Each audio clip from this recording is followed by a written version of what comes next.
जी प्रणाम। मैं बहुत खुश हूँ मेरे को आपसे फिर से मिलने को मिला। आचार्य जी, मैं इस पॉडकास्ट मेरा पर्पस इस पॉडकास्ट के साथ ये है,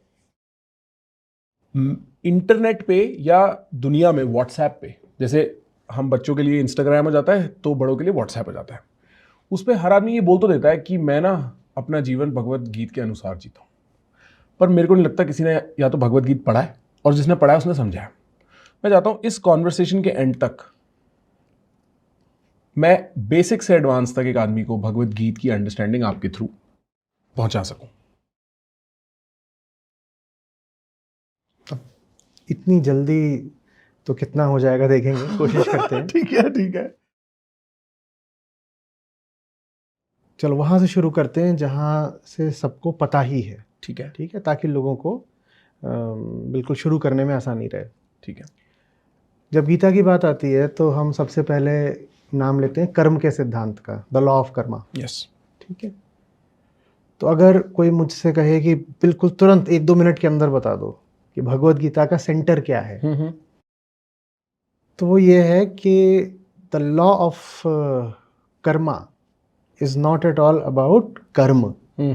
कर्म मतलब एक्शन, उसी को अंग्रेजी में हम कर्मा बोल। तो जिसको हम लॉ ऑफ कर्मा बोलते हैं वो एक्शन के बारे में बिल्कुल नहीं है, वो एक्टर के बारे में है। अगर कोई इतना समझ गया तो गीता का उसको संदेश मिल गया। जो लॉ ऑफ कर्मा है, जिससे जुड़ी फिर हम बहुत सारी और बातें बोल देते हैं, कर्मफल कह देते हैं, कार्मिक अकाउंट कह देते हैं, कार्मिक बैलेंस कह देते हैं, ये सब चलता है ना। बिल्कुल बिल्कुल बिल्कुल। उन सब के सेंटर में यही रहता है, लॉ ऑफ कर्मा। और ये जो कर्मा शब्द है, कर्म, ये जो कर्मा शब्द है, ये सबसे ज्यादा गीता से जुड़ा हुआ है जी। ठीक है। और लोग सोचते हैं कि इसका अर्थ है एक्शन, अच्छे एक्शन, बुरे एक्शन। अच्छे एक्शन करोगे तो उसका अच्छा कर्म फल मिलेगा।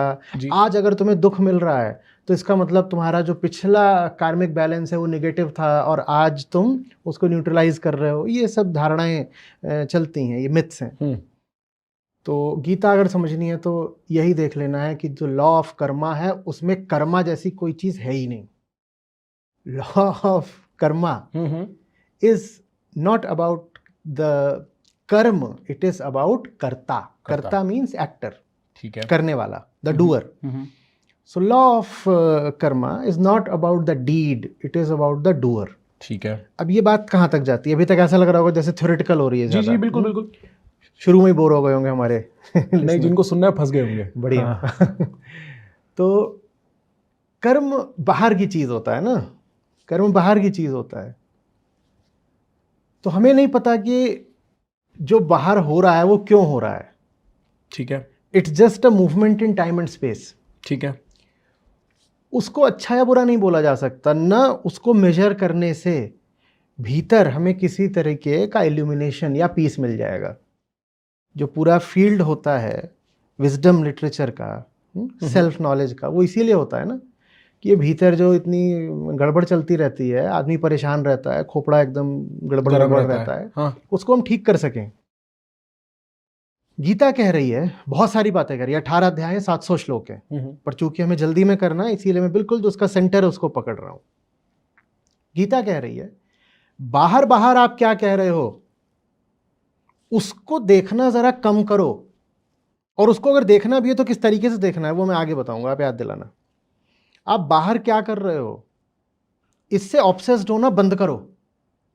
आप भीतर कैसे हो जरा इस पर ध्यान दो, क्योंकि हमें नहीं पता कि जो कर्म है वो आ कहां से रहा है। आप कर्म को देखोगे, मैं उदाहरण के लिए मैं इसको ऐसे नीचे रखता हूं लिड को, और ये मैंने उठाया। Now this might look like a regular harmless action, but what if I pick it up and do something extremely nasty? I throw it on somebody's face or whatever. Right. ठीक है। कुछ भी। तो हम नहीं कह सकते कि बात क्या चल रही है। इसी तरीके से ये भी तो हो सकता है ना कि मैं डायबिटीज का पेशेंट हूँ, मुझे मना करा है शुगर के लिए, और मैं फिर भी उठाकर इसको सिप कर रहा हूं, और वो चीज सिर्फ एक्शन को देख के पता नहीं चलेगी। तो गीता मूलतः ये बोलती है कि ये जो बाहर बाहर जो चल रहा है इसको बोलते हैं स्थूल जगत, the gross world which is perceptible through the senses. कह रहे इससे जो तुम्हारा इन्फेचुएशन है, जो पैदा होते हैं और आंखें बहुत ऐसे बाहर की ओर देखना शुरू कर देती हैं, इसको जरा कम करो भाई। क्योंकि बाहर जो चल रहा है, तुमको तो अपने भीतर जीना है। हमको ऐसा लगेगा अभी हम इस हॉल में जी रहे हैं। The fact is you are living in your own inner world and I am living in my own inner world. और अगर भीतर पेन है तो बाहर के पेन से ज़्यादा खतरनाक होता है। बिल्कुल। और बाहर का पेन टॉलरेबल हो जाता है अगर भीतर पेन ना हो। बिल्कुल। ऐसा भी होता है कई बार कि बाहर पेन होता है पर भीतर से हम जॉयफुल होते हैं। तो लॉ ऑफ कर्मा ये है कि कर्म नहीं, कर्म के सेंटर को देखो। सेंटर माने वो कर्म कहाँ से आ रहा है, वो कर्म कहाँ से आ रहा है। What is the state of the actor, the doer. यही जो एक्टर या डूअर है ये हम है, ये हम है। उसको सेल्फ बोलते हैं या आई या ईगो, वो सब एक है। एक्टर, डूअर, एक्सपीरियंसर, सेल्फ, आई, ईगो, सब्जेक्ट, सब एक है। द सब्जेक्ट, ये सब एक है, ये सब एक है। और हमारा सारा ध्यान किस पे रह जाता है, ये कैसा है, वो कैसा है, मैं लग कैसा रहा हूँ, मैं अच्छे काम कर रहा हूँ कि नहीं कर रहा हूँ, कुछ डूज हैं मैं उनको फॉलो कर रहा हूँ ना, मैं डोंट्स को अवॉइड कर रहा हूँ ना। ये सब एक्शन के लेवल पे बातें हैं, कर्म के लेवल पर। गीता कहती है कर्म की चिंता करना छोड़ दो। जो एक्टर है, डूअर है, करता है, सेल्फ है, उसको देखना शुरू कर दो। उसको देखना शुरू कर दिया तो बाहर जो भी तुम करोगे उसकी फिक्र करने की जरूरत ही नहीं। गो फ्लाई फ्रीली, जो भी करोगे वो मस्त होगा। So that's the reason why most people I have felt over these decades probably refuse to understand the Gita. It's a subconscious thing. कोई नहीं बोलेगा कि मैं जानबूझ के गीता नहीं समझना चाहता। लेकिन शायद हमारे भीतर कुछ बैठा है जो Gita, and when I say Gita, that's synonymous with wisdom literature, all kinds of wisdom inputs. हम उसको समझना नहीं चाहते क्योंकि अगर हम उसको समझेंगे तो हमें खुद को देखना पड़ेगा, सेल्फ ऑब्जर्वेशन। बिल्कुल। और अगर खुद को देखेंगे तो बहुत सारी चीज़ें जो हमने बाहर खड़ी कर रखी हैं, अपनी जो बिलीव्स बना रखी हैं, अपने मोड्स ऑफ एक्शन बना रखे हैं, हमको दिखाई देगा वो सब हॉलो है, वो हॉलो है। ठीक है। और उससे भी ज़्यादा एक और खतरनाक बात होगी, जब बाहर आपने कोई स्ट्रक्चर खड़ा कर रखा होता है ना एक्शन का, तो काम करना आसान हो जाता है। मुझे पता है कि मुझे क्या करना है, मुझे क्या करना है, मुझे सारे रूल्स फॉलो करने हैं, मुझे सारे डूज फॉलो करने हैं। मेरी पर्सनैलिटी के हिसाब से जो चीज़ मैच करती है मुझे वो करनी है। और कुछ कुछ काम है जो मुझे नहीं करने हैं। वो काम इसलिए भी नहीं करने हो सकते हैं क्योंकि वो सोशली डिसअप्रूव्ड है, या हो सकता है वो काम मैं इसलिए नहीं करूं क्योंकि मेरी पर्सनल लाइकिंग नहीं है। The moment you stop bothering for action, you leave the actor to act freely. There is a tremendous vacuum and it scares the hell out of you. Right. आपको नहीं पता कि आपको करना क्या है और आप पूरे तरीके से मुक्त हो भीतर से कुछ भी करने के लिए। तो जो सहारा होता है ना कि पहले से ही एक गाइडलाइन मिली हुई है, एक डायरेक्टिव मिला हुआ है, अब बेटा ये कर लो, इतने साल के हो गए हो, अब सुबह उठे हो तो ये कर लो, अब सोशल कंपनी में हो तो ये कर लो, अब यूनिवर्सिटी में हो तो ये कर लो, अब वर्क प्लेस में हो तो ये कर लो। वो जो सहारे हैं वो छिन जाते हैं। So that's the reason probably I said we refuse to understand Gita and wisdom. I understand. It's about us. Right. It's not about our actions in the first place. And if we are right, then actions fall in place. Right. मैं एक बार, क्योंकि आपने पूरा सार दिया, मैं एक बार बताता हूँ मैं क्या समझा, आप मेरे को बताना सही से समझा कि नहीं। आपका ये कहना है कि गीता का सार है जिसको पॉपुलरली लोग लॉ ऑफ कर्मा कहते हैं, और लॉ ऑफ कर्मा कर्म के बारे में है ही नहीं, कर्ता के बारे में है। और इसका एक बहुत अच्छा एग्जाम्पल ये हो सकता है कि जब अर्जुन कृष्ण से पूछ रहे हैं कि मैं युद्ध लड़ूं कैसे, बात युद्ध की है ही नहीं, बात अर्जुन के मन की बहुत है। बढ़िया, बहुत बढ़िया। ये बात मैं सही समझा? परफेक्ट। और जो मैं ये लॉ ऑफ कर्मा के मॉडर्न मैनिफेस्टेशन देखता हूं ना, ये बेसिकली स्वर्ग नर्क की जो बहुत हेवन हेल की प्रिलिमिनरी बेसिक थिंकिंग के एक्सटेंशन ही है कि तूने कुछ गलत किया होगा इसलिए तेरे साथ। और वो जो थिंकिंग है जी, वो आती है जो एक्टर है उसकी इग्नोरेंस से। See, now we are taking the whole thing one notch higher. Yes, yes. मैं भीतर से कुछ हूं, मैं this self, this me, the subject that you said, मैं कुछ हूं और मैं जानता नहीं मैं कौन हूं, पर मैं एक्सपीरियंस करता हूं कि मैं हूं। मैं बोलता हूं, मैं ऐसे बोलता हूं मैं। अब यहाँ पे कोई मैं तो है नहीं, यहाँ पे हम सर्जरी कर लें, सीटी स्कैन, एमआरआई, एक्सरे कुछ कर लो, यहाँ पे कोई मैं नहीं निकलेगा। ठीक, अच्छा साहब यहाँ भी निकल सकता है, यहाँ निकल सकता है, कहीं नहीं निकलने वाला, कुछ नहीं निकलने वाला। पर हमें लगता है, हमें एक्सपीरियंस होता है कि मैं हूँ। या यहाँ पे है, मैं हूँ, कहाँ है मैं, बताओ मैं कहाँ है, ठीक। ठीक बात। So we experience it but we do not know of it. बिल्कुल we have no idea where that is springing up from, ठीक है। हमें नहीं मालूम। और बच्चा पैदा होता है, ठीक वहीं से उसको उसी समय से एक मैं की फीलिंग रहती है। Note the word feeling, it's an experience, it's the feeling. या उसको अच्छे से पता होता है कि अगर यहाँ पे वो लेटा हुआ है पालने में, क्रिडल में, आप क्रिडल में ऐसे मारोगे वो शायद नहीं रोए, पर आप उसके पाँव पे ऐसे कर दोगे रोना शुरू कर देगा। तो उसको पता होता है कि मैं हूं और मैं ये बॉडी हूं, आई एम द बॉडी। तो ये फंडामेंटल इल्यूजन इसको कहा जाता है, अहम देहास्मि, आई एम द बॉडी। अब मैं हूं और मैं बॉडी हूं और मैं लगातार भीतर से फील कैसा कर रहा होता हूं। कोई भी बच्चा पैदा होता है तो क्या करता है, हंसता है, जॉयफुल होता है, क्या करता है, रोता है। इंसान को भी देखो तो पूरी जिंदगी बेचैन ही रहता है, कभी वो परेशान है, कभी एम्बिशियस है, कभी उसको कोई सक्सेस मिल भी गई तो उसको ही डर लगा हुआ है कि सक्सेस छूट ना जाए, छिन न जाए। हाँ बिल्कुल बिल्कुल। पहले तो कोई चीज हाथ नहीं आती, अब हाथ आ गई तो अब ये इनसिक्योरिटी रहती है कि वो चली ना जाए। बिल्कुल। तो भीतर एक लगातार बेचैनी बनी रहती है। So it would be very safe and logical to say, we are proceeding step by step, कि ये जो मैं है इसका ही दूसरा नाम बेचैनी है। ठीक है। क्योंकि कभी ऐसा होता नहीं कि मैं है पर बेचैन नहीं है। क्या कभी ऐसा होता है? Except for very rare moments of joy, very rare moments of immersion in some kind of intimacy, right. उन मोमेंट्स में शायद एक फ्लीटिंग ग्लिम्स मिलती है कि मैं है पर बेचैन नहीं है। बिल्कुल। वरना अगर मैं है, if I am which you can call as consciousness, अगर मैं हूं, मैं कॉन्शियस हूं, तो मैं साथ ही साथ थोड़ा सा रेस्टलेस भी हूं। If I am conscious I am restless, right. If I am restless, what will I do? The logical thing is to look for some solution to my restless. कोई एंटीडोट मिल जाए, कोई थेरेपी मिल जाए, कोई filler मिल जाए। मैं खोजता हूं इनकी मदद से फिलर्स को, क्योंकि मेरे पास कोई ऑप्शन नहीं है। बिल्कुल। बच्चा पैदा होते ही उसने क्या बोला था? I am the body. If I am the body, how will I look for solutions to my restlessness? Through the body. बिल्कुल। If I am the body, then the body is all I have. All I have been, all I am. So if I have to look for solutions to my restlessness, I'll look for that through the body. Through the body. This is the body, this is the body, this is the body.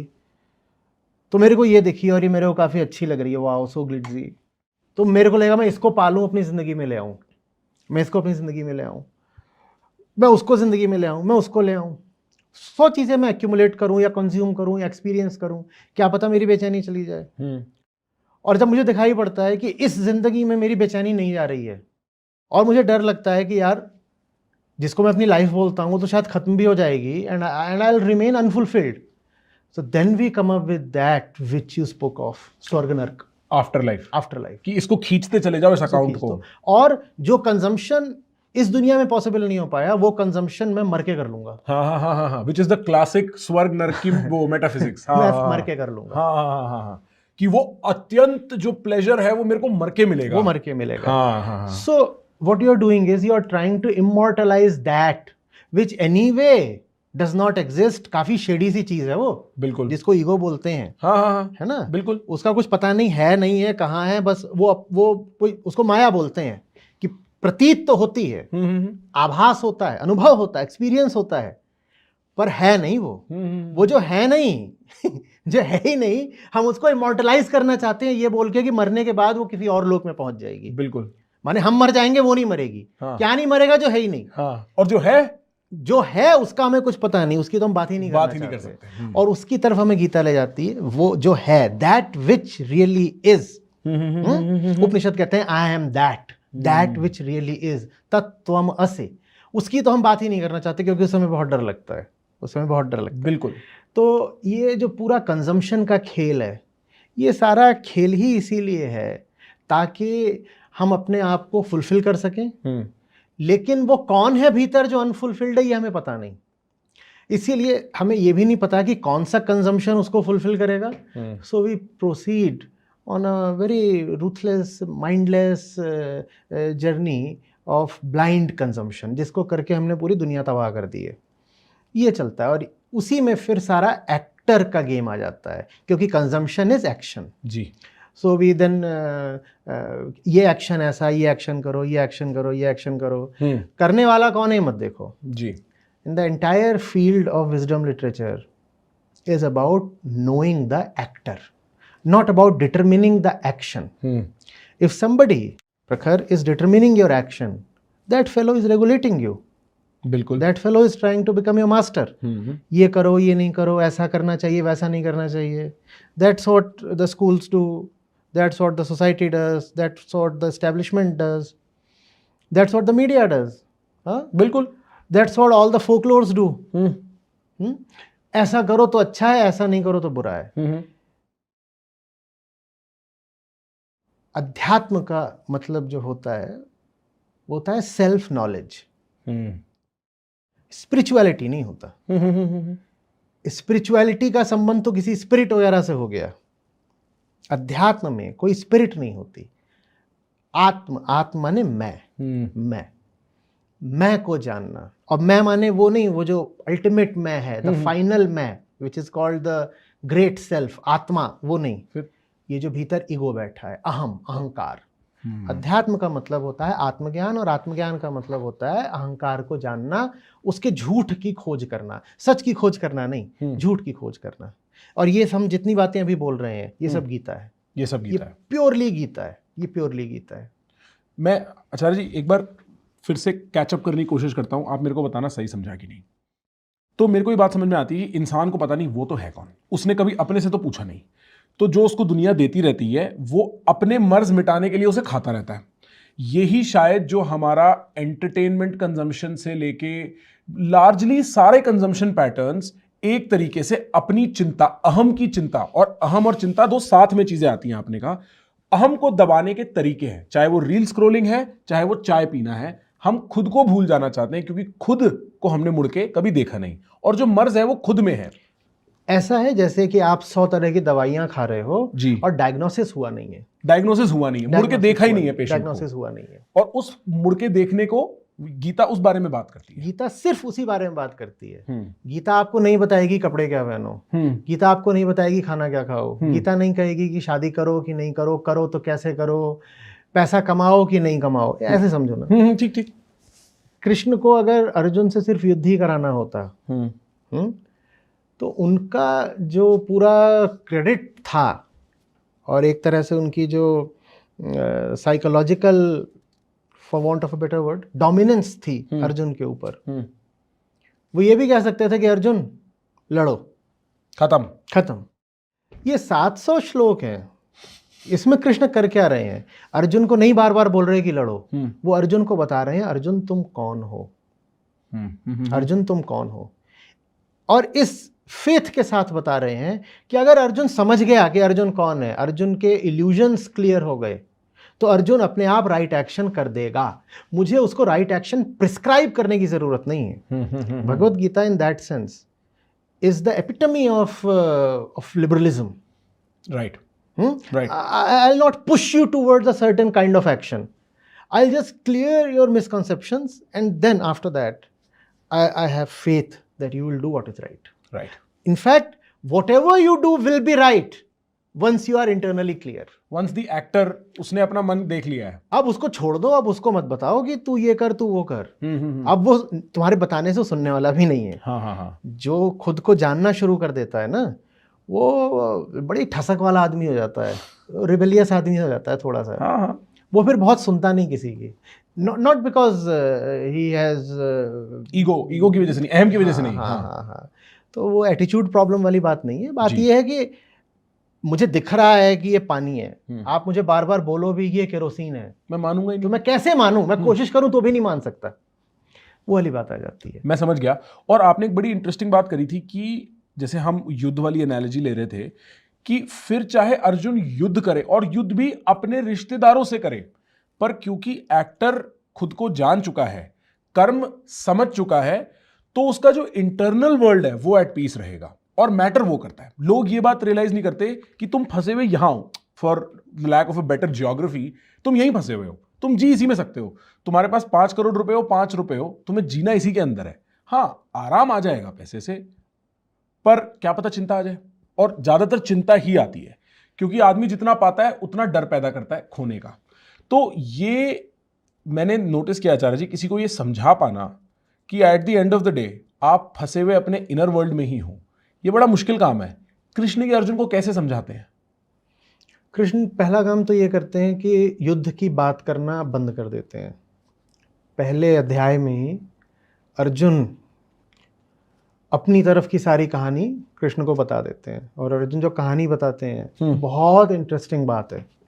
Gita के सारे अध्यायों से आपने quotes पढ़ी होंगी, जी जी, दूसरे से लेकर के 18वें तक, कि यहाँ पे ये हुआ, यहाँ ये हुआ।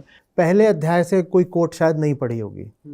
पहला अध्याय सबसे फाउंडेशनल है, क्योंकि उसमें पता चलता है कि बीमारी क्या है। अर्जुन की 2 तरह की बीमारियां हैं, और अर्जुन का क्रेडिट ये है कि अर्जुन अपनी दोनों बीमारियां बिल्कुल खोल के रख देते हैं सामने। पहली ये है कि ये सब तो मेरे ब्लड रिलेटिव्स हैं, ठीक है, I am the body, body is blood and they are blood relatives, how do I fire at them. मेरी अतीत की इनके साथ यादें जुड़ी हुई हैं और पलानी 50 चीज़ें हैं। तो ये हो गया बायोलॉजिकल कंडीशनिंग कि मैं शरीर से तो इनसे जुड़ा ही हुआ हूँ, एक ये चीज़ हो गई। और जो दूसरी चीज़ होती है वो होती है सोसाइटी के लेवल पे, माइंड के लेवल पे। पता है क्या बोल रहे हैं अर्जुन? अर्जुन बोल रहे हैं कि अगर ये लड़ाई हो गई तो जितने क्षत्रिय हैं वो सब मर जाएंगे। जितने क्षत्रिय मर जाएंगे तो उनकी जो पत्नियां हैं वो फिर जा करके जो दूसरे वर्ण के लोग हैं उनसे संबंध बनाएंगी। अभी देखो क्या चल रहा है, ये किस लेवल की थिंकिंग है, ये सोशल कंडीशनिंग है। जैसी आज है वैसी उस समय भी चल रही थी, इसीलिए तो गीता आज भी रिलेवेंट है जी। तो अगर सारे पुरुष मर गए, right, then who will then restrain the women? Restrain the women. That is the concern. That's the concern, because they will then go and mate with people of other the so-called lower varnas. उसको मोटे तौर पे ये भी कह सकते हो कि दूसरी कास्ट्स के साथ जाके वो मिंगल करेंगी, तो बच्चे पैदा होंगे, और वो जो बच्चे पैदा होंगे वो कहलाएंगे वर्ण संकर। वर्ण संकर मतलब कि एक माँ एक वर्ण की है और बाप दूसरे वर्ण का है, और बाप वो भी निचले वर्ण का है। और ये जो वर्ण संकर होता है, ये जो साधारण संस्कृति होती है, जो लोक संस्कृति होती है, पॉपुलर कल्चर, उसमें वर्ण संकर अच्छा नहीं माना जाता। और जो कहानियां हैं वो बोलती हैं कि वो जो मर गए हैं पुराने लोग, द एंसेस्टर्स, पितर, उनकी आत्माएं सब घूम रही हैं और उनको तर्पण अर्पण करना पड़ता है, द होली ऑफरिंग्स, जो कि श्राद्ध वगैरह जानते हो गए। जी जी बिल्कुल। तो वो बच्चे करते हैं बिल्कुल बिल्कुल बिल्कुल। और ये जो वर्ण संकर बच्चे पैदा होंगे, जब ये ऑफर करेंगे तो वो जो आत्माएं घूम रही हैं वो स्वीकार नहीं करेंगी। वो स्वीकार नहीं करेंगी तो भूखी प्यासी रह जाएंगी।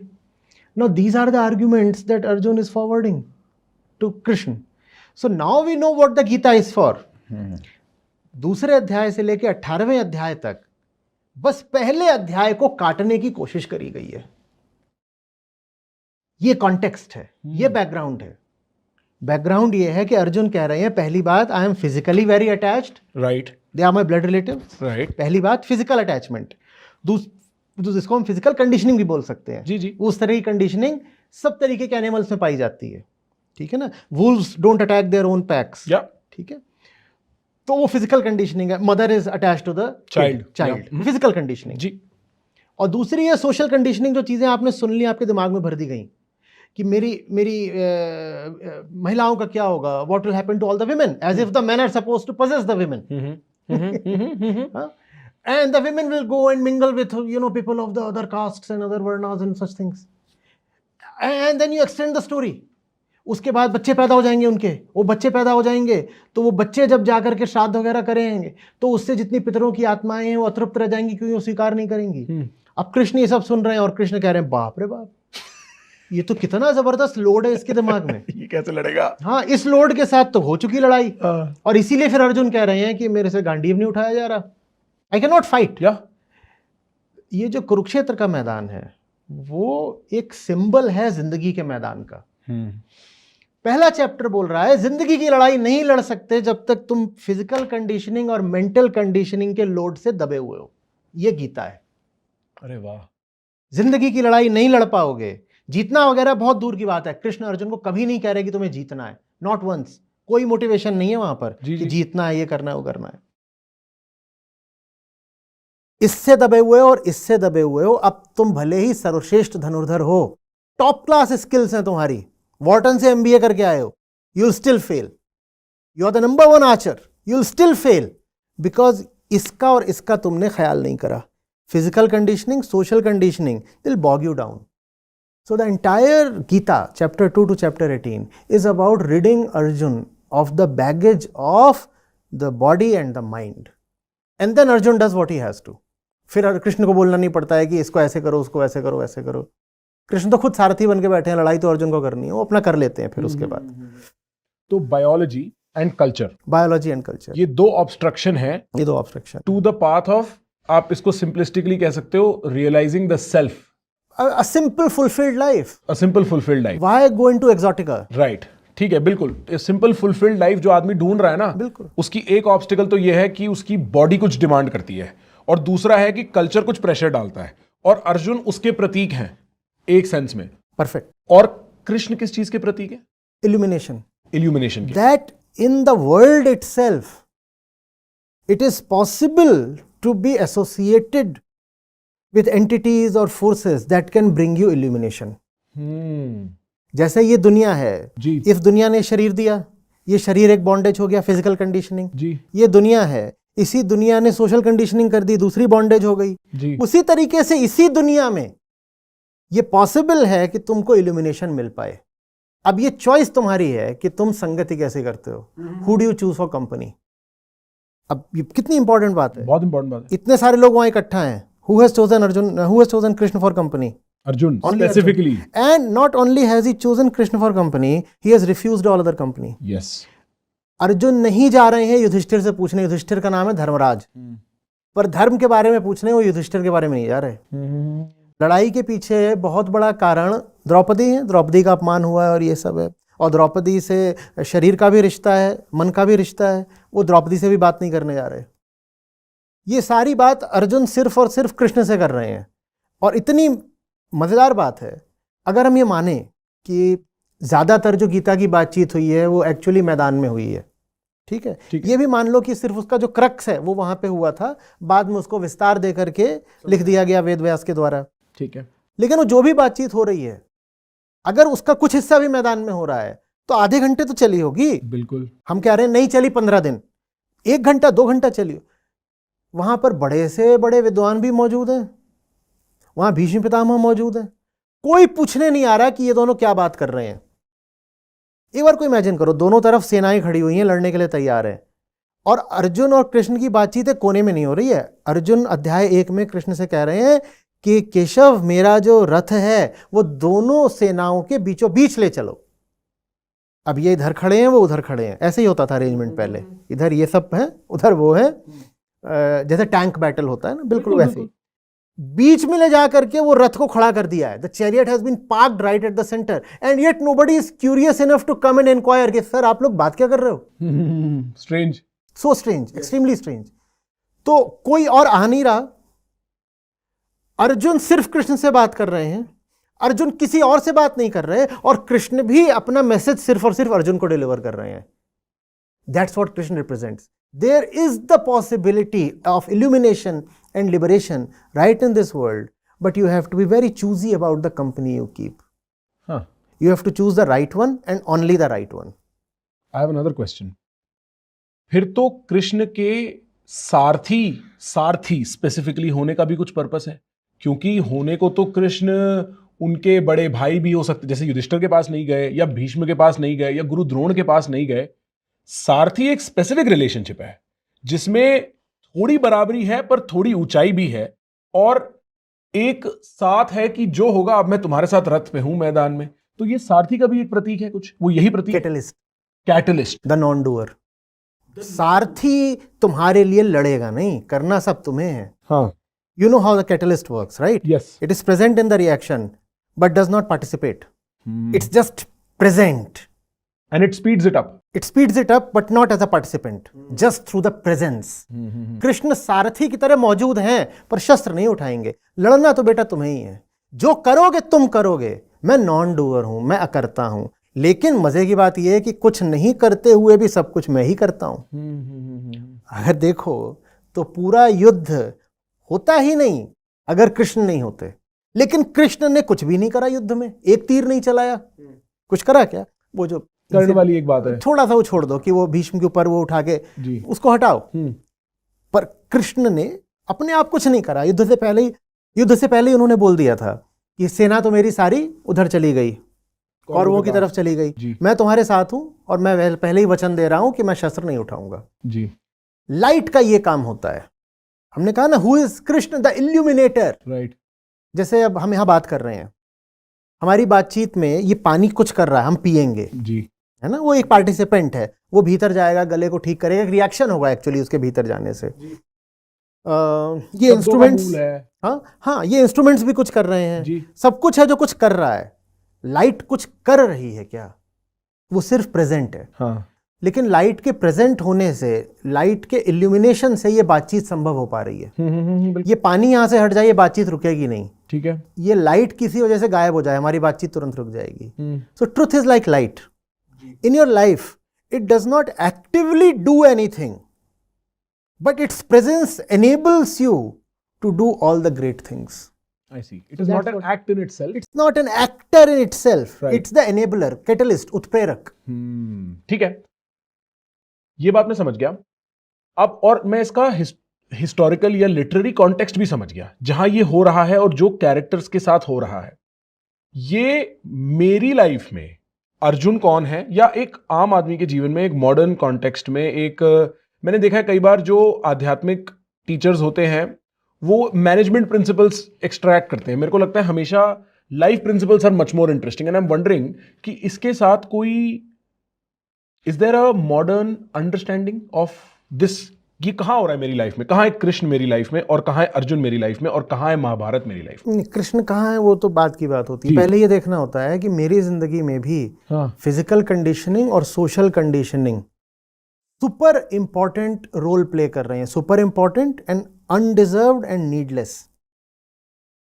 ठीक है। And that's what makes it quite serious. Right. Undeserved, ठीक है, अननेसेसरी एंड येट इंपॉर्टेंट। मेरी जिंदगी में भी तो यही हो रहा है ना। बॉडी मुझे बोलती है कुछ काम करने चाहिए, मैं वो काम करने के लिए निकल पड़ता हूं। सोसाइटी मुझे बोलती है कुछ काम करने चाहिए, मैं वो काम करने निकल पड़ता हूं जी। और इस पूरी चीज में बेवकूफ मैं ही बनता हूं। लाइफ इज शॉर्ट, कोई 50 साल, कोई 80 साल जिएगा, और उतना वो जो शॉर्ट ड्यूरेशन है कुछ शरीर की मांगें पूरे करने में निकल जाता है और कुछ समाज की आज्ञाएं मानने में निकल जाता है। तो पहले मुझे देखना होगा कि मैं अर्जुन हूं। जब मैं गीता पढ़ाता हूं तो मैं बहुत समय शुरू में सबको ये समझाने में लगाता हूं कि तुम देखो कि तुम अर्जुन हो। अगर तुम अर्जुन नहीं हो तो कृष्ण का तुम्हारे लिए कोई वजूद नहीं है। पहले तो तुम साफ देखो कि तुम अर्जुन हो। और जब मैं देखता हूं कि मैं भी अर्जुन की तरह ही फंसा हुआ हूं, इसमें और इसमें, जी, इसमें और इसमें, तो फिर ये संभावना पैदा होती है कि मैं उन सब सोर्सेज से जरा मुंह फेर लूं जिन्होंने मुझे एनीवे बॉन्डेज दी हुई है। ठीक है, मैं अर्जुन हूं, मैंने देखा, तो फिर मैं ये भी देखूंगा ना कि ये मेरे कचड़ा जो है ये कहां से आया। जहां से कचड़ा आया, अब मैं वहीं जाके दोबारा नहीं खड़ा होऊंगा, क्योंकि मैं देख रहा हूं कि इस कचड़े ने मेरी हालत खराब कर दी है। जी। अर्जुन कह रहे हैं कि मैं खड़ा हो रहा हूं तो मेरी टांगें कांप रही हैं। That kind of a strong man. कहता है मेरा दिमाग जो है वो सुन्न हो गया, मैं सोच नहीं पा रहा हूं, मेरी खाल जल रही है, गांडी मेरे हाथ से छूट रहा है, और वो ऐसे धम्म से बैठ जाते हैं रथ पर। हाँ, ये तो डिस्ग्रेस है एक जबरदस्त योद्धा के लिए। जब आप देखते हो कि आपको इस डिस्ग्रेसफुल पोजीशन में कुछ सोर्सेज ने, कुछ ताकतों ने डाला है, तो आप उन ताकतों से फिर किनारा कर लेते हो, उनको आप रिजेक्ट करते हो। That rejection is at the centre of Gita, Vedanta, all wisdom. That rejection is called neti neti. Not this not that, not this not that, कुछ भी नहीं, कुछ भी नहीं, ना ये ना ये, ना ये ना ये, ठीक, ना ये ना ये। ना वो लोग भले हैं जिन्होंने मेरे दिमाग को राइट की तरफ कंडीशन करा, ना वो लोग मेरे दोस्त हैं जिन्होंने मेरे दिमाग को लेफ्ट की तरह कंडीशन करा। जिन्होंने भी मुझे कंडीशन करा उन्होंने मुझे बेड़ियां ही पहनाई हैं। अब कोई इधर से मुझे जंजीर बांध दे, कोई मेरे इस हाथ में जंजीर बांध दे, दोनों मेरे दोस्त नहीं हो सकते जी। सिर्फ इसलिए कि किसी ने मेरे बाएं हाथ पे बेड़ी लगाई, किसी ने दाएं हाथ पे हथकड़ी लगाई, किसको बोल दूं कौन मेरा दोस्त है? बिल्कुल। मैं सबको रिजेक्ट करूंगा। दिस नेति नेति, this rejection of all sources of bondage, right. and the one within who is very amenable to accepting bondage, that is at the center of discovering Krishna. Krishna actually अपने आप में कोई व्यक्ति नहीं है, कृष्ण अपने आप में कोई वस्तु नहीं है। जब अर्जुन बाकी हर चीज को रिजेक्ट करने लग जाते हैं तो उसके बाद जो क्लीन एम्प्टी प्योरिटी बचती है उसको कृष्ण बोलते हैं। तो Krishna in the highest sense is not one particular source. Or even if you want to take Krishna as something or somebody, you have to pass through a rigorous process of negation first. First of all, reject all nonsense. Otherwise, even if Krishna is sitting right in front of you, you will not be able to recognize him or respect him, value him. पहला काम तो ये होना चाहिए कि मैंने जिन सबको अपने लिए वैल्यूएबल समझ रखा है, मुझे दिखाई दे कि उन्होंने मुझे बस हथकड़ियां दी हैं, और जब मैं उनको रिजेक्ट करने लग जाता हूं तब मुझे समझ में आता है कि शायद मेरी जिंदगी में ही, मेरे सर्किल में ही इल्यूमिनेशन की पॉसिबिलिटी मौजूद थी, पर मैंने उसको कभी रिस्पेक्ट नहीं दी। एक सवाल है, सॉरी आचार्य जी, मैं क्योंकि आपने एक बात बोली वो बड़ा रेडिकल ख्याल है कि मेरे को सबने बेड़ियां बांध रखी हैं, और मेरे को लगता है ऐसी बात सुनते ही मेरे दिमाग में आता है पर मेरे माँ बाप ने या मेरे, आप समझ रहे हो, कोई तो होगा इसने बेड़ी नहीं बांधी होगी। It is a very extreme way to think, is it not so? देखो थोड़ा टची हो जाता है जब हम अपने माँ बाप की बात करते हैं, क्योंकि हमारा उनसे इज्जत का और प्यार का रिश्ता है। जी जी जी। तो उनकी नहीं बात करते, हम अपनी बात करते हैं। ठीक है। एक लड़का एक लड़की हो सकते हैं, आपको प्रकृति रिप्रोडक्शन के लिए, प्रोक्रिएशन के लिए काबिल बना देती है। आप 16-18 साल के होते हो तभी से, आप 16 के हो, 18 के हो, आप 26 के हो, आप 30 के हो, इसी एज में आमतौर पर बच्चे होते हैं, 35 के हो मैक्सिमम जी। एक 25 साल का लड़का या लड़की कितने होशियार होते हैं? कुछ नहीं। आप अपनी ऑडियंस को जानते होगे। मैं तो अपने आप को भी इतना समझता हूँ, मूर्ख हूं मैं। हाँ। अब अगर बच्चे पैदा हो जाते हैं तो आप भगवान हो गए क्या? नहीं, लेकिन यही चल रहा है ना कल्चर में। हाँ हाँ हाँ हाँ, यही चल रहा है ना। हाँ, सोचो, हाँ, हाँ। अगर मैंने अपने आप को पेरेंट बना लिया तो रियलिटी दिख जाती तो रियलिटी दिख जाती है। पर अगर ऐसे सोचोगे कि हमारे पेरेंट्स हैं तो फिर ना थोड़ा सा मेंटल फॉग आ जाएगा। जी जी जी, साफ दिखाई नहीं पड़ता। तो बिल्कुल। पेरेंट्स ये नहीं सोचो, अपनी सोचो कि मैं ही पेरेंट हूं। अगर मैं आज पेरेंट हूं और मैंने 2 बच्चे पैदा कर दिए हैं और मैं उन बच्चों से बोल रहा हूं देखो मैं भगवान हूं, अब वो बच्चे तो बेचारे छोटे छोटे डिपेंडेंट हैं, मैं अगर उनको बोलूंगा मैं भगवान हूं तो उनको बेचारों को मानना पड़ेगा। जी, ये गलत बात है ना। मैं समझ गया। गलत बात है। मैं अगर उनका भगवान बन रहा हूं तो मैं उनको बॉन्डेज ही दे रहा हूं, तो पेरेंट्स भी बॉन्डेज ही देते हैं।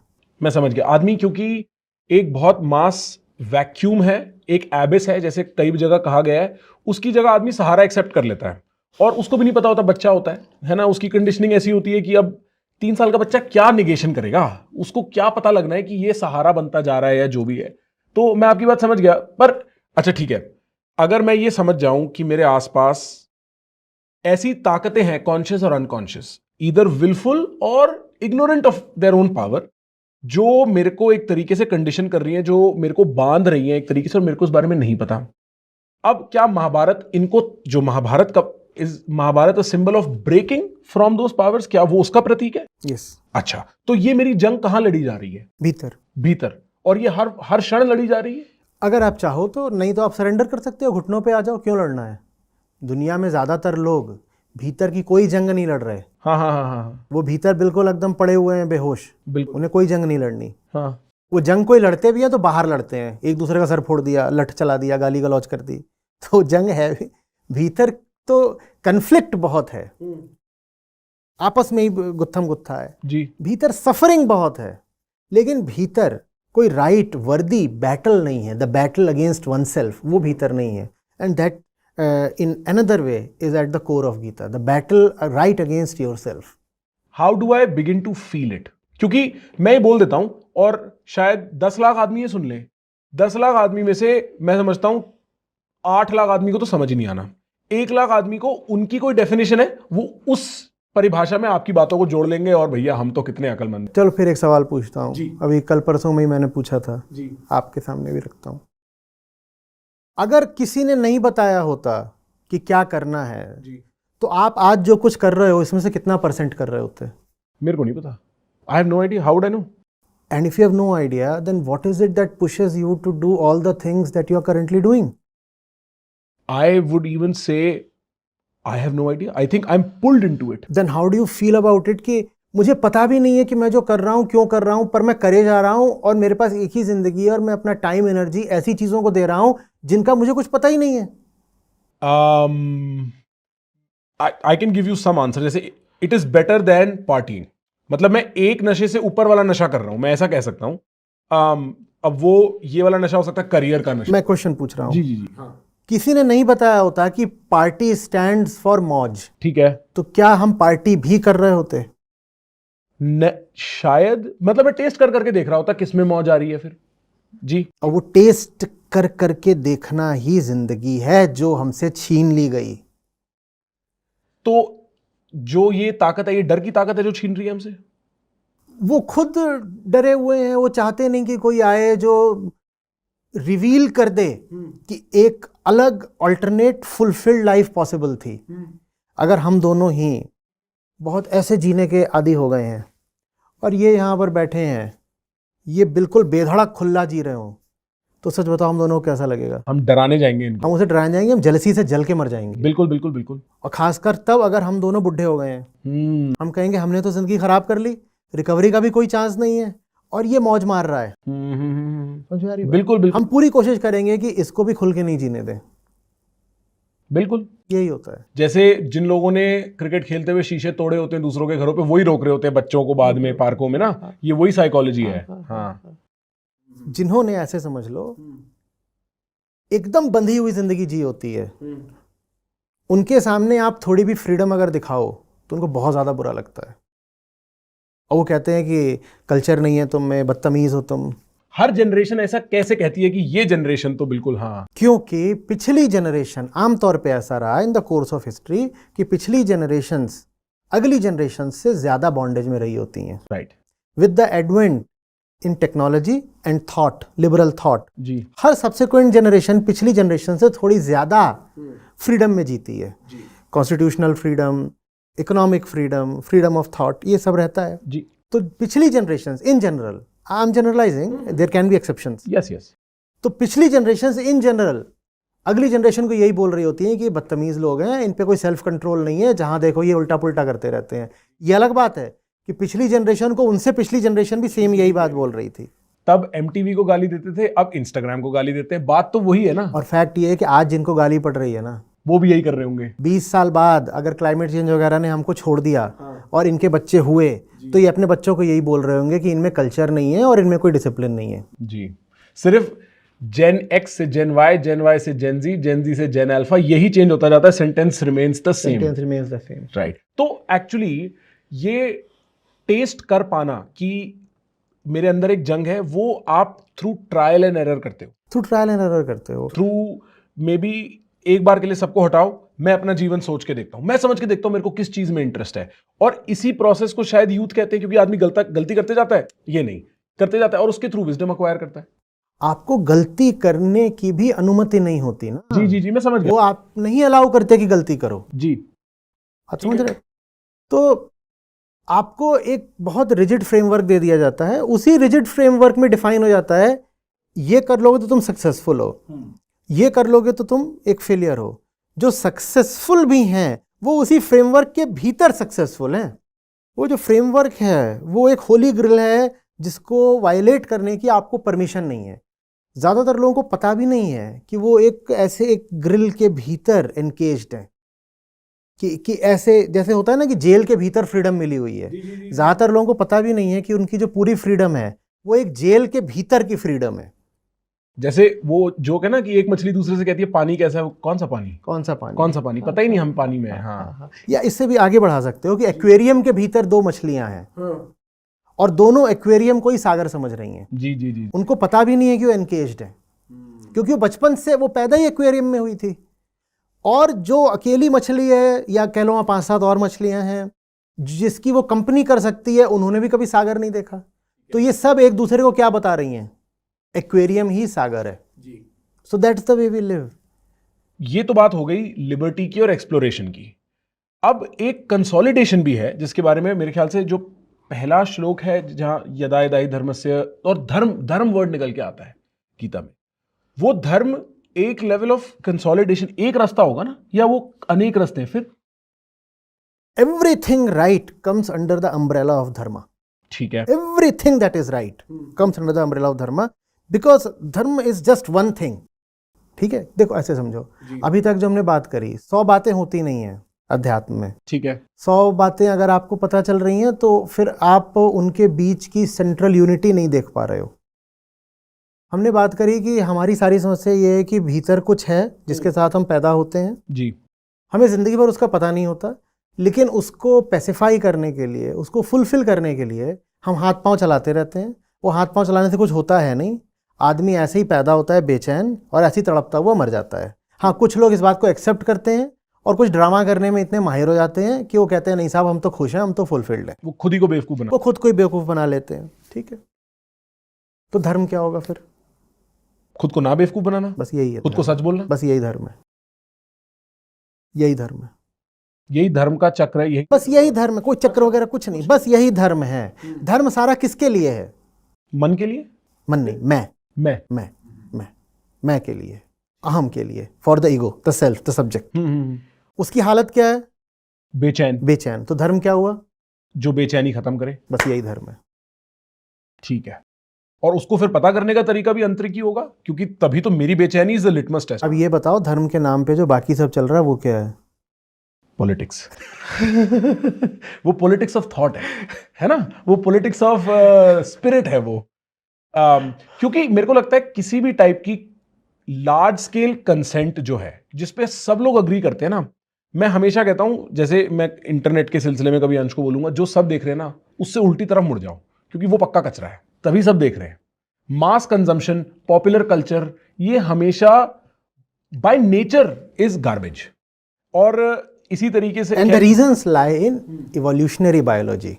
As in we all are born like that, and that's why all the millions and billions flock in one particular direction. हाँ. हमारा अभी तक जहाँ इवोल्यूशन पहुंचा है ना, जी जी. We are hard wired for foolishness. Yes. हमारा कोई इवोल्यूशन फाइनल तो हो नहीं गया, हम कोई फिनिश्ड प्रोडक्ट्स तो है नहीं. अभी ताज़ा जंगल से निकले हैं, कल ही निकले हैं जंगल से 4 सेकंड पहले. ठीक है, तो इतनी हम में नहीं अभी बुद्धि आ गई है, और जो the ability for self observation है वो हमारी बहुत अंडर डेवलप्ड है. And that is the reason behind all human suffering. So is this completion of development moksha, जैसे गीता में भी मोक्ष का कॉन्सेप्ट है? देखो, अगर उसको मैं कहूँ कि डेवलपमेंट का प्रोसेस एक दिन मोक्ष तक पहुंचा देगा तो ये मोक्ष 2 कौड़ी का हो गया ना, क्योंकि इसमें ना तो कोई स्ट्रगल इन्वॉल्व है ना कोई चॉइस. जी. आप एक ट्रेन पर बैठे थे, ट्रेन मोक्ष तक पहुंच गई. वो काहे की ट्रेन है? वो एवोल्यूशन की ट्रेन है. इवॉल्व होते होते ट्रेन ने आपको मोक्ष तक पहुंचा दिया. आप तो ट्रेन में सो रहे थे, आपने क्या किया? कोई स्ट्रगल नहीं की, कोई मेहनत नहीं करी, तो वो मोक्ष बेकार होगा.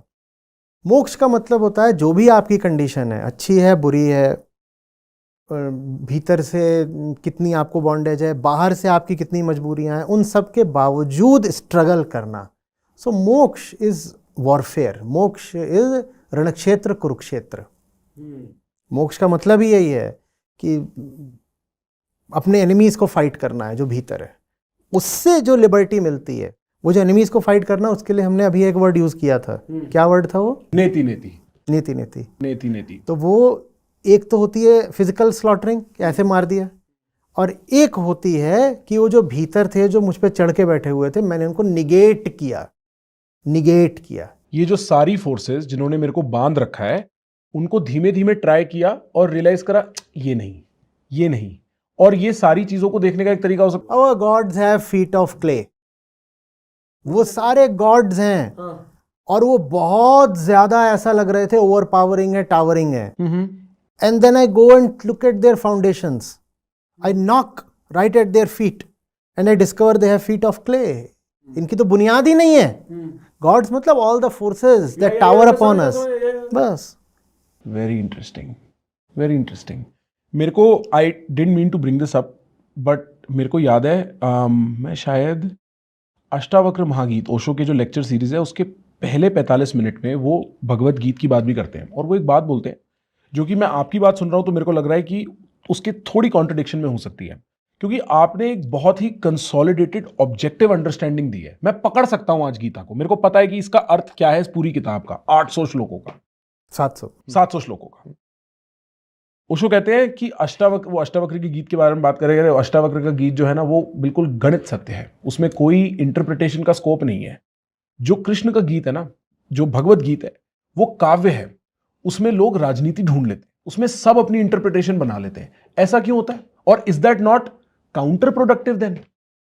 क्योंकि सब उसमें कन्वीनियंटली अपने आप को एल्बो कर लेते हैं। हाँ कर लेते हैं, लेकिन उसी वजह से भगवत गीता फिर प्रसिद्ध भी हो पाई। मैं इस समय पर भगवत गीता और अष्टावक्र गीता एक साथ पढ़ा रहा हूँ, ठीक है। कठोपनिषद, भगवत गीता, अष्टावक्र गीता और शून्यता सप्तति और सॉन्ग्स ऑफ सेजेस जी और लाउत्जू जी।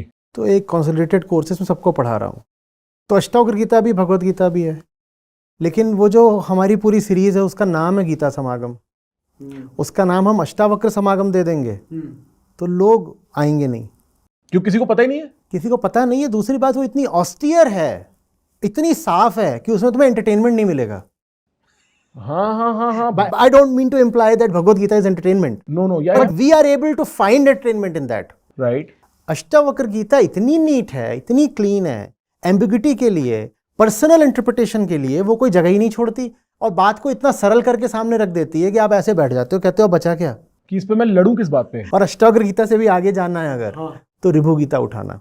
अच्छा, ऋभु गीता, मेरे को, मैं अष्टावक्र गीत पे भी 2 सवाल पूछना चाहता हूँ, बट ऋभु गीत क्या है मेरे को पता नहीं। ऋभु गीता अष्टावक्र गीता के बाद भी अगर कुछ बच गया होगा तो ऋभु गीता उसको साफ कर देगी। अच्छा, ये तो मैंने कभी सुना ही नहीं। मैंने अष्टावक्र गीत भी ऐसी, आप पढ़ो तो सही। मैं पढ़ूंगा।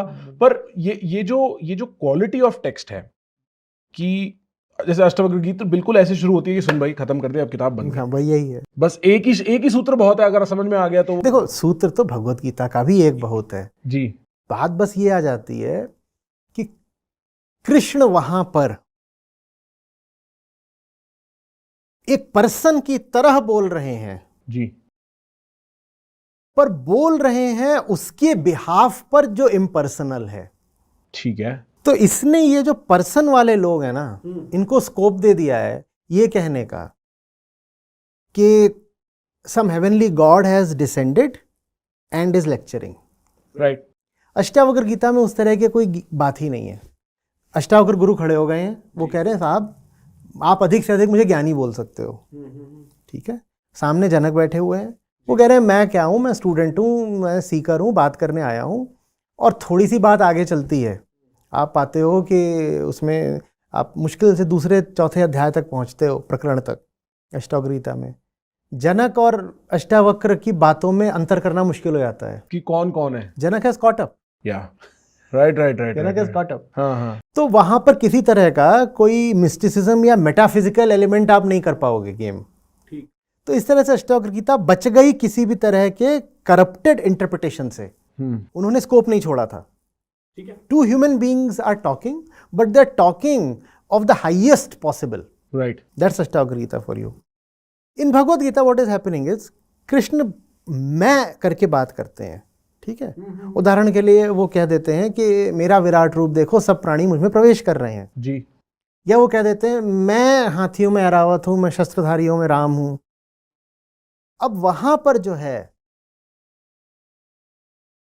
ये समझ में नहीं आता बहुत लोगों को कि जब कृष्ण मैं कह रहे हैं तो मैं माने ये पर्सन, ये जो बॉडी बैठी है, या मैं से उनका अर्थ है द ग्रेट सेल्फ, आत्मा। तो जिसको जैसे मन में आया उसने वैसे इंटरप्रेट कर लिया। इसलिए भगवत गीता के इतने तरीके के इंटरप्रिटेशंस हुए हैं और ज्यादातर वो करप्टेड इंटरप्रिटेशंस ही हैं, क्योंकि लोगों ने अपने पर्सनल बायस उसमें जम के घुसेड़े हैं। इंटरप्रिटेशन तो छोड़ दो, वो जो भगवत गीता तुम्हें ज़्यादातर मिलेंगी फ्लोट करती हुई, उसमें जो उसका अन्वय है, जो शब्दार्थ है, कि जो संस्कृत का शब्द है उसके सामने जो हिंदी का लिखा है, वो तक गड़बड़ कर देते हैं, क्योंकि पर्सनल बायस है। और हम अहंकारी इतने बड़े होते हैं कि अपने पर्सनल बायस को कृष्ण के शब्द से भी ऊपर रख देते हैं। वो आप अष्टावक्र गीता में नहीं कर सकते, वो आप ऋभु गीता में नहीं कर सकते। तो वो ज़्यादा क्लीन है, पर चूंकि हम उनके साथ छेड़खानी नहीं कर सकते तो हमारा उनमें कोई इंटरेस्ट भी नहीं है। हमारा इंटरेस्ट उसी चीज में है जिसको हम अपने हिसाब से मैनिपुलेट कर सकें। हम ऐसे ही लोग हैं भाई, हम बहुत गड़बड़ लोग हैं हम लोग। हाँ। हमें पता ही नहीं लगता हम अपना बेवकूफ कब बना रहे होते हैं। आप आचार्य जी बहुत ना the language you use to describe is so deeply philosophical, at least आज मैंने आपकी बहुत बातें सुनी है, कई बार आप काव्य मोड में भी होते हो कि मेरे को लग रहा है जब सुन रहे होंगे ना लोग, उन्हें समझना पड़ेगा कि भाई इसको पकड़े कैसे बात को। तो am I understanding this properly? क्योंकि भगवत गीत में Krishna from a contextless space एक कॉन्टेक्चुअल बात कर रहे हैं, लोग उसमें अपना मतलब जोड़ के उसको एक तरफ दूसरी तरफ ले जाते हैं। हाँ, Krishna has taken the liberty of speaking not merely as the representative of the truth, but as truth itself. That liberty Ashtavakra has not taken. Not taken.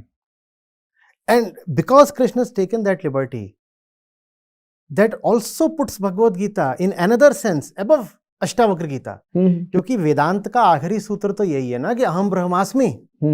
अंततः अगर मैं निडर होकर के, बेखौफ होकर के, बेधड़क होकर नहीं कह पा रहा हूं कि मैं ही वो हूं, तो फिर मैंने क्या सीखा? और कृष्ण वो काम भगवद गीता में कर देते हैं। वो कह देते हैं मैं वो हूं। Many words. बिल्कुल बिल्कुल। मामेकम शरणम व्रज। वो ये नहीं कहते सत्य की शरण में जाओ, वो क्या कहते हैं?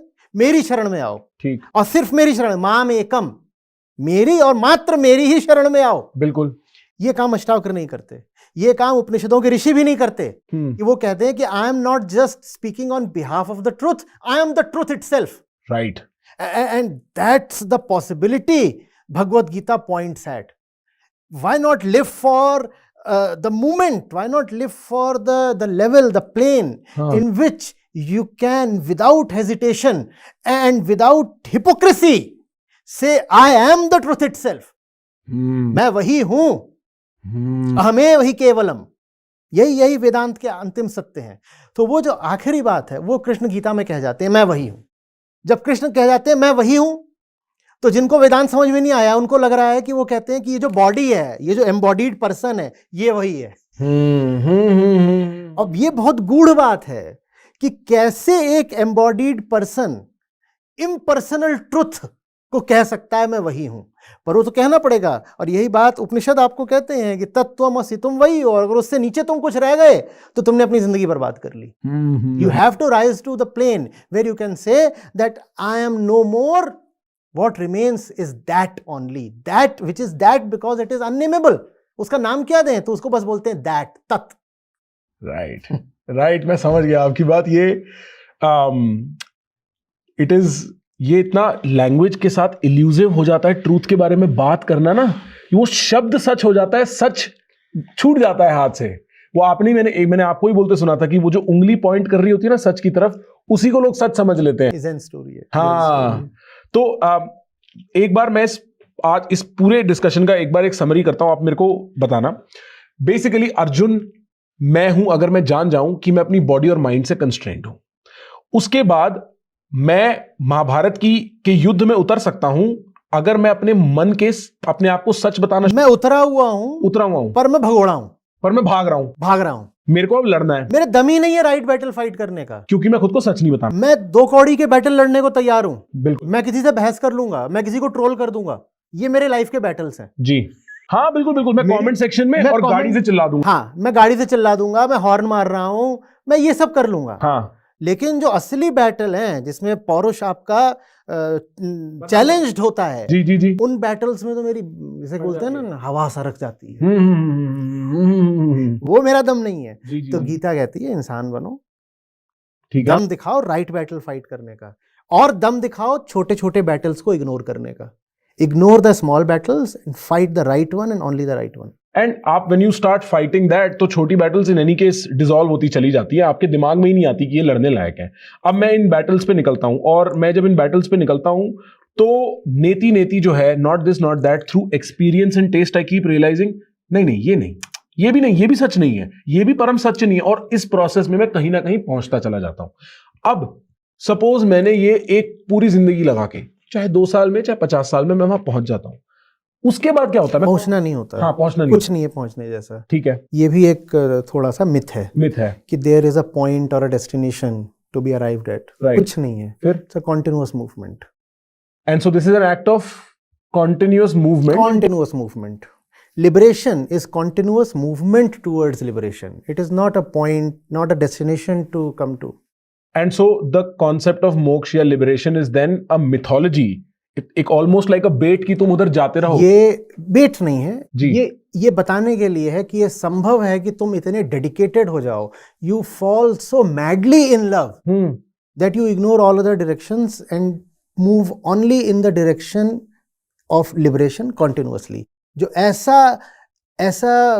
पागल हो गया, एक अर्थ में पागल, या इतना वो इमर्स हो गया, इतना डेडिकेटेड डिवोटेड हो गया, उसको फिर लिबरेटेड बोल सकते हैं। कि जिसने लिबरेशन को प्रतिपल की अपनी यात्रा बना लिया, हम उसको लिबरेटेड बोल देंगे। तभी शायद कहते हैं कि जागना है तो ये क्षण भी बहुत है, आपको पूरी जिंदगी कुछ करने और जागने के बाद सोया भी जा सकता है दोबारा। तो इसीलिए जर्नी को कंटिन्यूअस होना पड़ेगा। Liberation is not like attaining a graduation certificate कि अब बत्ती ऑन हो गई है, कि साहब आपको अब बीटेक की या पीएचडी मिल गई है तो अब इसके बाद अब जिंदगी भर आपके पास ये डिग्री रहेगी। वो ऐसा कुछ नहीं है। राइट। तो आपकी एक यात्रा है, वो यात्रा चल रही है, वो यात्रा रुक भी सकती है। एट द सेम टाइम वो यात्रा अगर कभी शुरू नहीं हुई तो आज भी शुरू हो सकती है। जो लगातार उस यात्रा पे चल रहा है उसको हम एज अ यूफेमिज्म कह सकते हैं कि लिबरेटेड है। समझ गया, मैं समझ गया। एक आपने अभी जिस तरह आप इस बात को समझा रहे थे कि प्रेम ऑलमोस्ट एज इफ लव, उसमें भी एक वो है ना, there is a musicality to it, कि ये ऐसी एनर्जी जो आपको बिल्कुल खींचे चले जाए उस डायरेक्शन में। So interesting. आचार्य जी, मेरा ये फाइनल सवाल है, मैं पूछना चाहता हूं, अगर मेरे को आपको एक एडवाइस देनी है फ्रॉम दिस डिस्कशन, एक pointed thing that I should keep in my mind, एक चाबी की तरह जो ताले खोल सके, वो क्या है? Watch your actions, see where they are coming from. खुद ही बोला आपने कि मासेस तो सब कंडीशनड ही हैं और उसके लिए दोष भी नहीं दे सकते, हम पैदा ही ऐसे होते हैं। जी जी। अपने आप को देखो कि कितना कुछ है जो बिल्कुल वैसा ही है किसी न किसी फॉर्म में, जो सब में मौजूद है। और अगर आप सब कुछ वही कर रहे हो या काफ़ी कुछ वही कर रहे हो जो सब कर रहे हैं, आपके थॉट्स, एम्स, डिज़ायर्स, एम्बिशंस ज़्यादातर वैसे ही हैं जैसे सबके हैं, तो फिर मामला गड़बड़ है। तो आप सोते रह गए? हाँ, मतलब सो रहे हो, ट्रेन चल रही है, आप सो रहे हो, ट्रेन कहीं ले जा रही है, आपको कहाँ ले जा रही है आपको पता भी नहीं है, आपको ये भी नहीं पता ट्रेन में आपको डाला किसने। आप बस ट्रेन में सो रहे हो। One day the train will reach somewhere, one day you will be told to unboard, it is time to die, it's time. Yeah right. Acharya ji, there is something about impersonal action, निष्काम, desireless action या motiveless action. इसका क्या अर्थ है और इसका क्या role है मेरी लाइफ में? जैसे हमने कहा ना कि इट्स अबाउट द एक्टर जी, तो ऐसे ही जब हम बोलते हैं निष्काम कर्म तो ऐसा लगता है हम किसी खास कर्म की बात कर रहे हैं। आप किसी से बोलो डिजायरलेस एक्शन या मोटिवलेस एक्शन, निष्काम कर्म, ये भी पॉपुलर कल्चर में काफी प्रेवलेंट टर्म है, निष्काम कर्म। लेकिन इसमें कर्म लगा हुआ है तो ऐसा लगता है बात किसी खास एक्शन की हो रही है। निष्काम कर्म का संबंध कर्म से नहीं है, या कर्म से उसका संबंध सेकेंडरी है। निष्काम कर्म का संबंध डूअर से है, करने वाला कौन है। अगर जो डूअर है वो वही है जो नेचर में जन्म लेता है, बॉडी के साथ जो पैदा हो जाता है, मैं बोलता है, तो जो कुछ भी करेगा वो डिजायरस हो के ही करेगा। बिल्कुल, उसके ऑप्शन नहीं है, उसके ऑप्शन नहीं है। वो डिजायरस हो के करेगा और वो जिधर को भी जाएगा अपनी डिजायर के साथ, उधर उसकी वो डिजायर पूरी हो नहीं सकती। थोड़ा सा कॉम्प्लिकेटेड होगा पर मैं उसको बोलता हूं। ठीक। The way it is understood is you are restless not because you lack in something, but because you have something extra.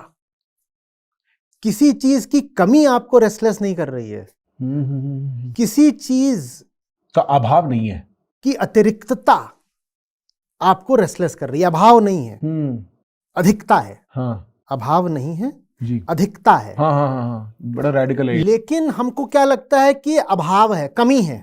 आज दुनिया में किसी के पास भी जाओ तो कहता है फलानी चीज की कमी है। चाहे वो बात पर्सन के लेवल पे हो या सोसाइटी के लेवल या नेशन के लेवल पे, सबको यही है कि अभी कुछ कम है, आगे हासिल करेंगे। और विजडम ये समझने में है जो गीता का और दुनिया भर के सारे विजडम लिटरेचर का जो परपट है वो ये है कि कमी नहीं है बाबा, कुछ एक्स्ट्रा पकड़ लिया है तुमने। एक्स्ट्रा क्या पकड़ लिया है? ये इल्यूजन की कमी है। अच्छा ठीक है, तो ये सर्कुलर सी बात होगी, मैंने ना क्यों पकड़ ली है अपनी, है ना? आई एम ओके, हाँ आई am okay, right but on top of this core that is okay, right I have obfuscated myself with a feeling that I'm not okay. Okay ये मैं हूं, ठीक ठीक ठीक ठीक मैं ओके हूं, जी जी जी। पर इसके ऊपर मैंने ऐसे एक आवरण डाल लिया है, क्यों? एक कवरिंग डाल ली। उसको माया बोलते हैं, उसको माया बोल। उसको माया बोलते हैं। उसका कॉज इग्नोरेंस है, आत्मज्ञान की कमी, अच्छा क्योंकि मैंने खुद को जाना नहीं। ठीक है। तो मैं पैदा होता ही हूं मैं इस एनवेलप के साथ कि I am not okay, I am not okay. So I am okay within, but I am enveloped by the feeling that I am not okay. So what am I going to do now? I'll go and fetch this into my life and add it to my life. I'll add that to my life, this, that, relationships, money, power, prestige, all kinds of numbers possible, मैं सब add करूंगा। तो ये जो envelope था ये क्या होगा? ये और बड़ा हो जाएगा, और बड़ा हो जाएगा। तो मेरी जो नॉट ओके की फीलिंग है वो क्या होगी? और ज्यादा हो जाएगी, वो और बड़ी हो जाएगी। तो मेरी टेंडेंसी टू एक्यूमुलेट क्या होगी?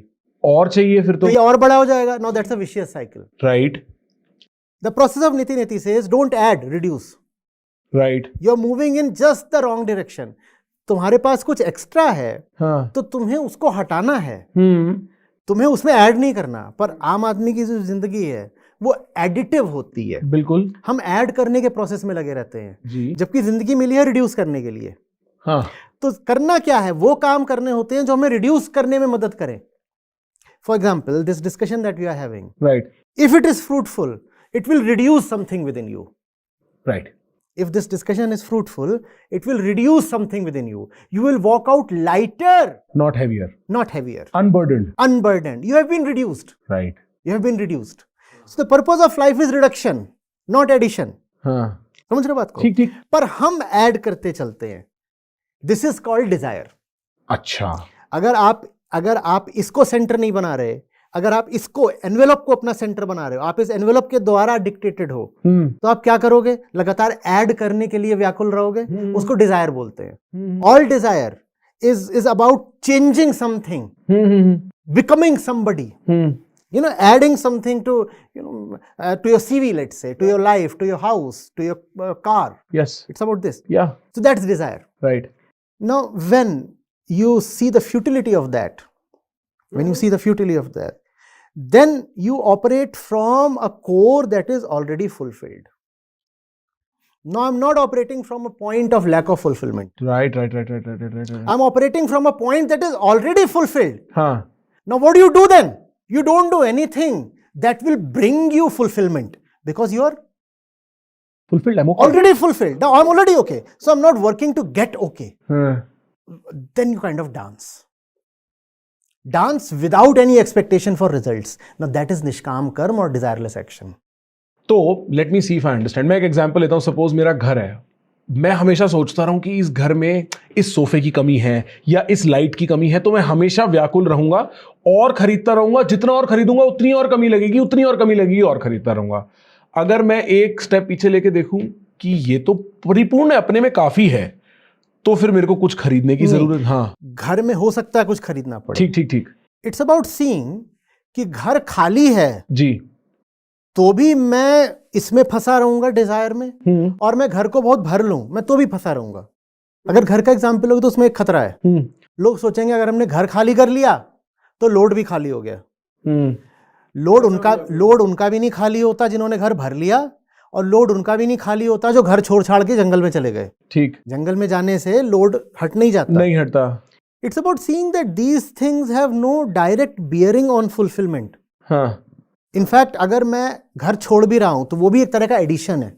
Now I am additionally credited to say I am a renunciate, या कि मैं तो त्यागी हूं। सीवी पॉइंट मिल गया। हाँ, सीवी पॉइंट मिल गया ना। हाँ, तू तो घर में अपना सामान रख के बैठा है, मैं तो त्यागी हूं। हाँ, सीवी पॉइंट तो उससे होना नहीं है। So it's about seeing that you are already okay and there is nothing in the world that can render you okay. I have a practical pushback. मेरे को जैसे क्या है, मैं किसी को बात बोलूंगा ना सड़क पे, वो बोलेगा भाई पर बिल्स पे करने हैं, घर में पैसा होना चाहिए, करो। हाँ, तो क्या फिर उस डिजायर की और काम, हाँ बिल पे करो, हाँ पर बिल पे करने से तुम ओके नहीं हो जाओगे, और बिल पे नहीं किया, चोरी चकारी कर ली, उससे भी तुम ओके नहीं हो जाओगे। हाँ, जो एक्सपेक्टेशन है कि ये यहां कुछ करके या कुछ ना करके मैं ओके हो जाऊंगा, वो एक्सपेक्टेशन हटा दो। कि बिल तो पे कर लो, बिल कर लो पे, पर उसमें आंसर मत ढूंढो। पर वो बिल पे करने को इतनी इंपॉर्टेंस मत दे दो कि मैंने बिल पे कर दिया तो जिंदगी संवार ली, या मैंने बहुत बड़ी गाड़ी का बिल पे कर दिया है, अब मैं ले आया, मैंने पार्क कर लिया अपने पोर्च में, हाँ, तो अब मैं बहुत बड़ा आदमी बन गया। हाँ, तुम गाड़ी रख लो तो भी नहीं हो जाओगे, तुम गाड़ी बेच दो तुम तो भी नहीं हो जाओगे। हाँ, हाँ, हाँ, ठीक है ना? गाड़ी में कभी था ही नहीं, इट्स अबाउट सीइंग कि इसका रिश्ता गाड़ी से था ही नहीं, है ही नहीं। इसका रिश्ता ना गाड़ी रखने से है ना गाड़ी बेचने से है। इसका रिश्ता न तो शादी कर लेने से है ना ब्रह्मचारी बन जाने से है। हाँ, तुम बाहर की दुनिया में कुछ हिला लो, हाँ, हाँ, उससे ये नहीं होगा। The moment you see you are here now, from here you are free to do whatever you want to. That free action is called desireless action. Absolutely free action. So free that it scares. I feel you, man. I understand this idea intellectually. How do I experience this? By not cultivating false hopes. अच्छा अच्छा, And how do you not cultivate false hopes? हाँ, अभी जिनसे hope रखी हुई है उनको ठोक बजा के देखो, ये पूरी कर सकते हैं क्या? इस दुनिया में प्रखर एक चीज नहीं है जिसकी औकात हो कि तुमसे वादा करे और वादा पूरा भी कर दे। फॉल्स होप्स हैं सारी, सब फॉल्स होप्स हैं। You mean everything? एवरीथिंग। वो उस चीज की गलती नहीं है, चीज धोखेबाज नहीं है। हाँ। तुम उससे जो मांग रहे हो उस बेचारे की हैसियत ही नहीं है देने की। you have your girl, हाँ, you know, it's not your her company or her body that you really want. yeah, There is something beyond that you are expecting from her, हाँ, and बेचारी she is incapable of delivering that, and when she'll not deliver that, then you will feel wronged. Same from that side. yeah, She too will feel wronged क्योंकि वो तुम्हें देख रही है, अच्छा बढ़िया मस्त बंदा है यार, ना बॉडी वॉडी अच्छी है और ये सक्सेसफुल हो रहा है, चैनल चल रहा है, कुर्ता ही शुरता है, मन पढ़ लिया डूड लग रहा है, बढ़िया बंदा है। हो सकता है ऊपर ऊपर ऐसे सोच रही हो, अपनी फ्रेंड से बात करे तो बोले सही बंदा मिल गया, लेकिन उसको भी नहीं पता वो कुछ और चाह रही है। ह्यूमन बीइंग है, वो जो चाह रही है वो प्रखर की औकात नहीं उसको देने की। वो भी यही फील करेगी कि मेरे साथ इनजस्टिस हो गया। समझ में आ रही ना बात? बिल्कुल समझ रहा हूँ कि एक कोई कुछ खालीपन है जो सामने वाला भर दे। यही प्रक्रिया है नीति की, कि आपकी जिससे भी उम्मीद है जरा उसके पास जाओ। हम गाते हैं, जब काम भरा हो आंख में तब सच नजर नहीं आता है। काम माने डिजायर। जिससे भी बहुत आपको उम्मीद हो रही है ना, जिससे डिजायर का रिश्ता बहुत हो गया हो, हाँ, उससे जरा दो टूक बात करो, पोल खुल जानी है। इसीलिए जिनसे हमारा डिजायर का रिश्ता होता है, हाँ, हम उन्हें कभी अच्छे से एक्सप्लोर नहीं करते। सोच के देखना। It is so true. It hurts. नहीं, आप बिल्कुल सही कह रहे हो, क्योंकि वहां पे हम सच नहीं जानना चाहते। वहां हमारा सेल्फिश एक वो इंटेंशन होता है ना कि डिजायर खत्म होए। पर ये बात तो आप बिल्कुल सही कह रहे हो, क्योंकि मेरे को लगता है जो ये मॉडर्न रोमांस और रोमांस की ब्रेकिंग है ना, इट इज एन आस्किंग, मेरे को दो, मेरे को दो, मेरे को दो, मेरे को दो, तुम्हारे पास नहीं है, तुम्हारे पास नहीं है, तुम्हारे पास नहीं है। ही और she is not holding back. या उसके पास है ही नहीं, है ही नहीं। जो तुम चाह रहे हो वो उसके पास नहीं है, वो तुम्हारे पास है। जब मैं ऐसी बातें सुनता हूं ना कि शादी के बाद आदमी ये कहता है, वो आदमी औरत इंटरेस्टेड है अपनी प्री वेडिंग शूट में और पोस्ट वेडिंग शूट में, मैं कहता हूं तुम रैपर ढूंढ रहे थे कि गिफ्ट ढूंढने आए थे? पर गिफ्ट में भी कुछ ऐसा खास है नहीं जो तुम ढूंढ रहे हो, है ना? आदमी उसकी चकाचौंध में खोया रह जाता है और फिर कभी याद आती है कि ये तो and freedom from that false expectation, Yeah. which is going to very seriously hurt you, Yeah. is not difficult. Right. You just have to explore the fact. सामने गाड़ी है कि लड़की है कि नौकरी है कि पैसा है, जो भी है तुम्हारे, अरे जा करके उसका फैक्ट तो देखो। और जब फैक्ट देखोगे तो दिख जाता है कि है नहीं, वहां नहीं है। और जब ऐसे मल्टीपल डिसअपॉइंटमेंट्स होते हैं, श्री कृष्ण पता है क्या बोलते हैं? निराशी निर्ममो भव। वो कहते हैं go through a series of continuous disappointments, निराशा, and go through a series of continuous feeling of lack of ownership, myness, possessiveness, निर्ममता, not mine. See that कि कुछ भी नहीं हो सकता तुम्हारा. अब निराश होने को हम अपने कल्चर में, खासकर जो पेपी कल्चर है, जो स्पंकी, जो ये पूरा मोटिवेटर्स का वाला गेम है, पॉजिटिविटी का जो गेम है, उसमें हम निराश होने को बहुत बुरी बात बोलते हैं. जबकि निराश होना गीता में बहुत सेंट्रल बात है. गीता बोलती है निराश हो जाओ. हाँ. क्योंकि जहां जहां तुमने आशा बांध रखी है वहां तुम्हें धोखा मिलना है. उसकी औकात नहीं तुम्हारी आशा पूरी करने की. और कैसे पता चलेगा? जाओ और उसको टेस्ट करो. Test, ask the right questions. So this dialectical spirit, the spirit of inquiry is at the heart of Gita. पूछो, जानो, पता करो. Inquire, ask, don't believe. Bhagavad Gita forbids any kind of belief system. No, you're not supposed to believe in anything, not even in God. No. Truth is bigger than any God. Go and inquire. और जब आप inquire करते हो तो false hopes गिर जाती हैं. जो बचता है वो है निष्काम. निष्काम माने डिजायरलेस. और ये जो एक निराशा से दूसरी निराशा का ये मेरा एक पर्सनल थ्योरी रही है, पता नहीं कितनी अकलमंद है. मेरे को लगता है कि ऐसा नहीं होता कि मैं मरता हूं फिर दोबारा पैदा होता हूं, और वो रीबर्थ है, वो इसी जीवन में कई बार हो जाता है कि एक कोई उम्मीद थी, वो मेरा ग्रैंड विजन था, वो टूट गया. अब मैं दूसरा ही आदमी निकला हूं दूसरे एंड पे. मैं 2 साल पहले और था, 4 साल पहले और था. क्या रीबर्थ यही है? 2 तरीके से, पर्सनल लेवल पर भी होती है और एग्रीगेट लेवल पर भी है. पर्सनल लेवल पर जो कहा वो मोर और लेस सही है. मैं जो हूं, मेरा सेंटर वही रहता है. बस एक तरफ मेरी उम्मीद टूटी, मैं दूसरी तरफ चालू हो जाता हूँ. तो जो पुरानी ही चीज थी उसने रीबर्थ ले ली है, पर किसी और तरीके से. ठीक है. पहले मेरी उम्मीद ये थी कि मेरे पास पैसा हो जाएगा जी, तो मुझे चैन मिल जाएगा. अब वो पैसे से मिला नहीं, तो अब मैं जा रहा हूँ फेम खरीदने. अब मुझे फेम मिल जाएगी तो मुझे चैन मिल जाएगा. ये रीबर्थ ही है. ये जो पुराना वाला था वो तो चला गया. अब वो पैसे से नहीं उम्मीद रख रहा, पर वो फेम से उम्मीद रख रहा है. तो ये कॉन्टिन्यूअस साइकिल है रीबर्थ का. ये तो है with in one life time. Right. The other rebirth is of the kind कि समझ लो पेड़ होता है, उसमें से पत्ता गिरता है जी. जो पत्ता गिर गया वो कभी दोबारा नहीं आता, पर पत्ते दोबारा आते रहते हैं. हाँ. So once you are gone you will not return, but many more like you, an infinite number like you will keep recurring. My mistakes will continue to happen in other people. Yes. You could say that. कि मेरे जो ये behavior patterns हैं, ये चलते रहे. आज जो आप गलती कर रहे हो 10,000 साल पहले कोई कर चुका है. हाँ. और आज जो कर रहे हो 10,000 साल बाद भी कोई करेगा. A beautiful lack of originality. Beautiful lack of originality. और कृष्ण अर्जुन से बोलते हैं, अर्जुन तुझे कुछ याद नहीं है. ये मैं तुझे कोई पहली बार थोड़ी बता रहा हूँ. ये जो मैं तुझे अभी बातें बोल रहा हूँ ना, ये मैं तुझे बहुत बार पहले बोल चुका हूँ. वो नाम लेके बताते हैं. अच्छा. वो मनु का नाम लेते हैं, इक्ष्वाकु का नाम लेते हैं, वसवान का नाम लेते हैं, कहते हैं ये सब थे, बस बात ये है कि तुझे कुछ याद नहीं है. तो ये कॉन्टिन्यूअस साइकिल है, जहां पहले जो गलती करी थी वही तुम आज फिर कर रहे हो. Though it's not as if the person has taken rebirth. जो पत्ता गिर गया वो पत्ता अब नहीं वापस आएगा, लेकिन उसी जैसे कई पत्ते आएंगे. जो लहर गिर गई वो लहर नहीं वापस आएगी, पर उसी तरह की उसी सागर से दूसरी लहरें उठेंगी.